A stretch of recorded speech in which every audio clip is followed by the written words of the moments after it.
So with that, we're going to start off with Jean-Paul Gladu and Sean McCoshen. I'm not sure which one of you are going to be speaking, but you have 5 minutes and the floor is now yours. Welcome. Thank you, and good afternoon, everybody, and such an honor to be invited to speak. Thank you, Mr. Chair, and to the members of this committee for having us this morning. My name is Sean McCoshen, and I am the chair and founder of the Alaska-to-Alberta Railway, known as A2A Rail. JP Gladu, as you've already introduced, is joining me today. We are here to talk about A2A Rail and to offer our thoughts on the process of developing infrastructure in Canada. Our perspective comes from 5.5 years working to build A2A Rail, a low-carbon, multi-commodity railroad that aspires to be the largest Indigenous co-owned project in the world and will bring immediate and long-term economic opportunity to Canada's north. From its inception, 3 objectives have been central to A2A's DNA. 1, meaningful Indigenous engagement and ownership of the project. 2, setting a new gold standard for sustainability and environmental impact. And 3, opening a reliable and long-term pathway through the Yukon and Northwest Territories into Alaska. I founded A2A Rail because I saw the potential and the need for a project of this kind. In fact, when I first learned there was no rail connection into Canada's Northwest, I was astounded. Through this work and throughout my career, I have engaged with international investors, many of whom are looking for opportunities in Canada. While many of them tell me that there's a bit of a chill on building large-scale infrastructure in Canada, I believe the one way to prove them wrong is to show the world that we can build large-scale infrastructure in this country. At A2A Rail, we feel strongly that successfully building the kinds of projects this committee is studying means designing a project in the exact way we have designed our railway, placing environmental considerations at the forefront of planning, engaging Indigenous communities, not simply in the planning process, but as owners and partners in all phases of the project, lowering the cost of living for communities in the Yukon and the Northwest Territories, and opening Canada's north while deepening Canada-US connectivity. That is the kind of project Canada should be building right now, and we can absolutely do this. A2A Rail can be a model for how big infrastructure projects in Canada are built going forward, and success through Canada's regulatory process for projects like ours that is designed with these elements at its core will go very far to encourage significant new investment. Pass off to JP to do right now. Thank you very much, Sean. It's a real pleasure to be here. I'm actually calling in from the traditional territory of the Algonquin people. And I'm actually First Nation from Northern Ontario, Sandpoint First Nation, and it has been an absolute pleasure to be working on this project with Sean. I've known Sean for many years, and his passion for this work is palpable. Our entire team is proud of the way that A2A Rail will be built. We've conducted extensive engagement with communities along the route. But beyond that, we're also in the process of reaching a number of equity agreements with our Indigenous communities. In fact, I was on a call, two calls today, one with a community in the Northwest Territories and one in Northern Alberta. And we've got communities all along the route that are incredibly excited about this opportunity.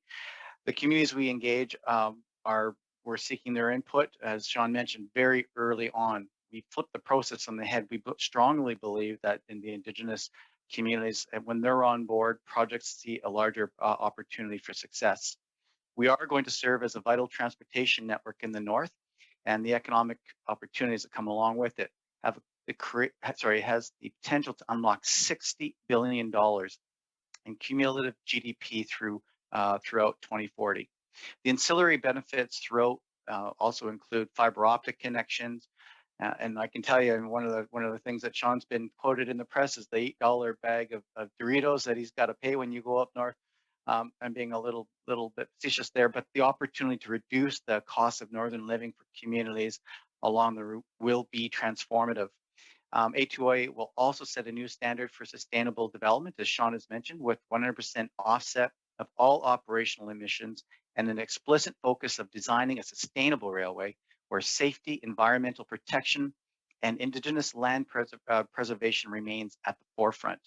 We believe our approach at A2A Rail is the right thing to do, but it also because it reflects the priorities and the needs of our country right now. We really do sincerely appreciate the opportunity to present to you today, and we look forward to your questions for further discussion. Thank you. Okay, well, thank you, Mr. Chair, and thank you to the witnesses for joining us today. My questions are for Mr. Gladu and Mr. McCoshen of the Alaska-to-Alberta Railway Development Corporation. A couple of years ago, the federal government brought in Bill C-69, which adds a considerable amount of overhead to major pipeline and resource projects, and that law would also apply to the building of the Alaska-to-Alberta Railway. Can the witnesses speak to the effects of Bill C-69 on major projects in Canada and on this railway proposal in particular? JP, do you want me to take a crack at this one? Absolutely, Sean, go ahead. Sure. I mean, we're going to be the first major project to go through this new process. The new process emphasizes Indigenous consultation. And new scares everybody, but you know, the changes were made to address the current realities of climate change that's affecting all of us in this day and age. So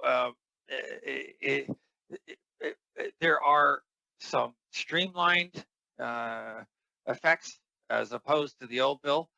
There are some additional steps that you must take, but it's something that you have to go through.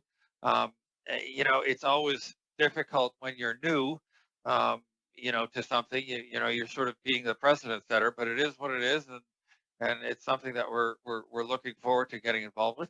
We are currently we have a draft in front of the IAA of our process that we're going to be going through. They're working with us.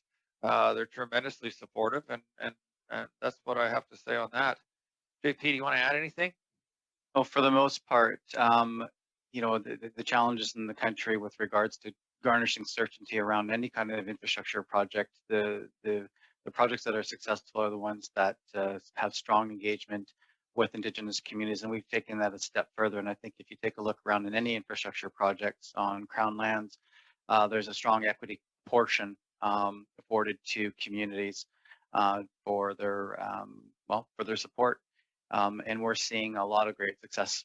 Communities are stepping into that space, and that should help alleviate some of the challenges that we will face as an organization going through the IAA process. Thank you.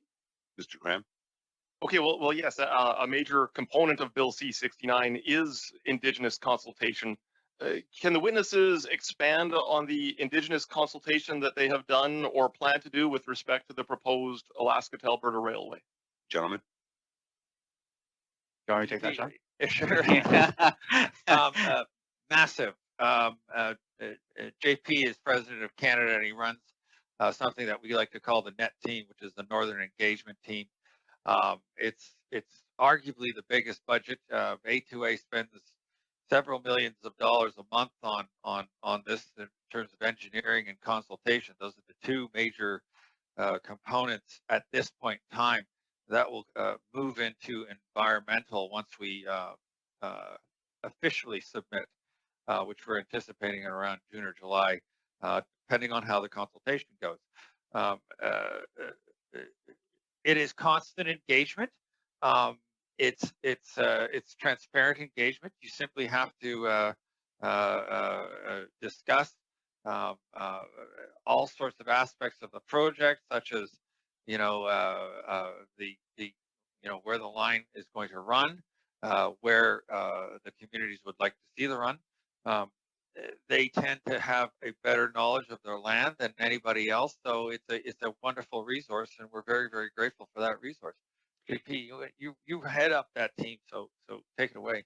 Yeah, no, absolutely. I mean, my past experience as the president and CEO for the Canadian Council for Aboriginal Businesses set me up pretty well with the communities as far as having pre-existing relationships, but can't rely just solely on that. It's being transparent and open with the communities. There are 22 communities, primary communities, that we are engaging with on a regular basis. Unfortunately, due to COVID, there's a couple of communities that have just signaled to us that we're just taking our time because we can't get our communities together. But I can tell you there's not one community that's pushed back and to us. They have regular concerns that normally come up around wildlife, and water issues, which are all very mitigatable with regards to the best environmental and safety standards that we have. But it's just constant and open, transparent conversations with the communities, and we're making significant progress considering the short amount of time we've been at it. Mr. Kram? Okay, and so environmental impacts are another component of Bill C-69, and I understand that the Yukon and Northwest Territories have large caribou herds that migrate across the north. What can be done to protect the caribou herds that migrate along the proposed railway route? Gentlemen? There's several things that are being done. We have a master agreement with the Alaska Railroad. We're partners with the Alaska Railroad. So in effect, we're already operating up north. And some of the mitigation practices we're getting from them. We're also looking at mitigation practices that were in the Middle East in order to preserve camel herds. You have certain amounts of bridges that you could build specifically for wildlife. You can have a kind of an angular approach as opposed to just straight lines, which tend to confuse the caribou. All of this is under development with engineering, but it's going to be substantial in terms of how little impact we're going to have once this is built. JP, do you want to add anything? The only other thing that I would add is that, this is a multi-cargo rail line. Bitumen will be part of it, and part of, meeting the highest standards and offsets and GHGs that we look at actually surcharges to support, for instance, the Indigenous leadership, the Guardians program, green energy projects. Just to go back to having Indigenous people that are on the ground all the time, helping us direct the way that we build this project, understanding where the caribou movements are, understanding where to put gates, where to put overpasses. There's technology along the line that can actually signal to trains and to actually animals of oncoming trains to create noises, as an example, to scare caribou. So we're looking at all the technologies. There is a lot out there, and we will implement everything we possibly can because it's important to our Indigenous partners and it's important to us. Thank you, Mr. Gladu, and thank you, Mr. McCoshen, and thank you to Mr. Kram. We're now going to move on to our second round of speakers. We're going to start off with the Conservatives. Ms. Cusi, you have the floor for 5 minutes. Thank you very much, Mr. Chair, and thank you very much to all of our witnesses for being here today. I'm going to go back to Mr. Gladu and Mr. McCoshen to pick up where my colleague left off. I was curious as to what the timeline is for submitting the Alaska-to-Alberta Railway project description to the federal government and hopefully getting the project approved. Gentlemen? Thank you for the question. I mentioned earlier we're looking at a June, late June, July application going in.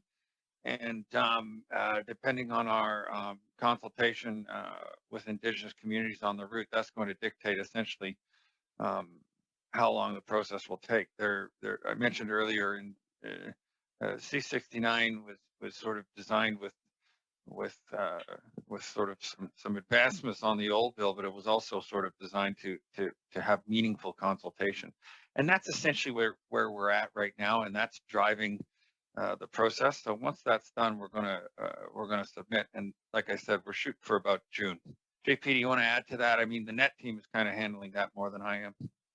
Yeah, the Indigenous engagement and consultation will play a big role. The last thing we want to do is submit and then have communities oppose without the time and effort required to make sure we get the buy-in that we need with our partners, our future partners. So, thank you.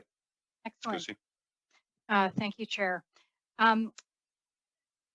I would think if you're going to lay down 2,000 kilometers of railway tracks, it must be very cost effective to lay down fiber optic cables beside it.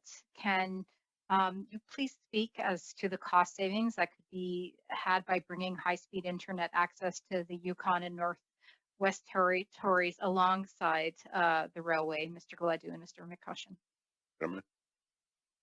Sure. I mean, as you construct, it's very, very inexpensive to lay fiber optic. That's already in the engineering plan. So along the route, we will have fiber optic capabilities, and those lines can branch out to the communities and the municipalities that are along the route. Ms. Cusi? Mr. McCoshen, as my colleague mentioned, you've been quoted in the media as once having paid $8 for a small bag of Doritos in the north. That leads me to a couple of conclusions. First, you must really like Doritos, if you're like me, a Cool Ranch. And secondly, the cost of groceries and food security must be a constant struggle for the people of the Yukon and Northwest Territories. Can you speak to how the Alaska-to-Alberta Railway will improve food security in the Yukon and Northwest Territories, please? McCoshen? Well, I mean, they're simply going to transport it more efficiently and in larger quantities that are needed. It's a general cargo railroad with a passenger component to it. And it's a simple method of, you're flying stuff in or you're driving it in on a ice road. Heating is done through burning Bunsen burners and whatnot. And then food has to be flown in or driven on an ice road. So that's the result of the cost. That $8 bag of Doritos, probably $7 is fuel and transportation to get it up there. I mean, I'm good friends with an architect by the name of Douglas Cardinal, and he said Canada's north is not just third world, it's fourth world. And the only way we're going to alleviate these disparities is through economic parity. And if you don't have proper infrastructure going up north, you're never going to achieve economic parity. It's that simple. It's shocking. It's shocking. JP, do you want to talk about that? I mean, I think you've hit it, Sean. At the end of the day, I mean, trains are great at reducing GHGs. Loads going up, you can put a lot more on a train than you can on a truck. Housing, I mean, from an Indigenous person's perspective, the ability to get snow machines and ATVs and those things that Northerners rely on for their way of life, I mean, that's going to have a major impact on the north as well. So, and I'm more of a salt and vinegar fan. So I'd like to see the price of those go Indeed, down indeed, as Mr. well. Gladu. Thank you.